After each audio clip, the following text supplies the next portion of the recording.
Guys, ito yung may papakita ko sa inyo. So ito pala, yung carbon frame natin is, ang model nito is Mark IV carbon frame 5 inches build. So ilalagay ko yung link nito.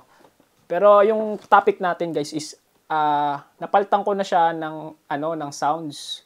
Kasi yun yung inaalam ko nung mga nakaraan. Kasi ang gamit kong board is Speedy B. Then hindi siya nakalock yung kanyang firmware, parang hindi mo siya ma-adjust using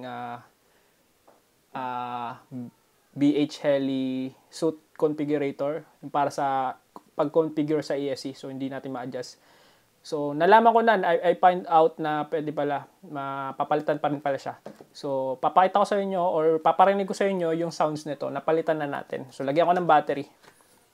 So yung gamit natin frame is Mark IV 5 inches frame carbon frame. Yan na build. So ilalagay ko yung link nito. So parinig ko sa inyo, ito siya.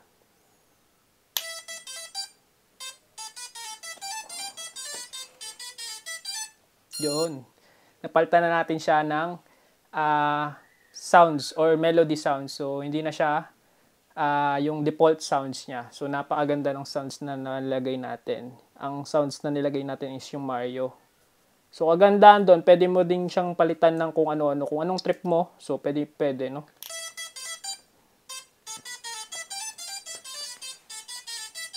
Ayan. Alright. So ilalagay ko na lang yung link ng ating carbon frame sa ating video. Check the link and follow for more.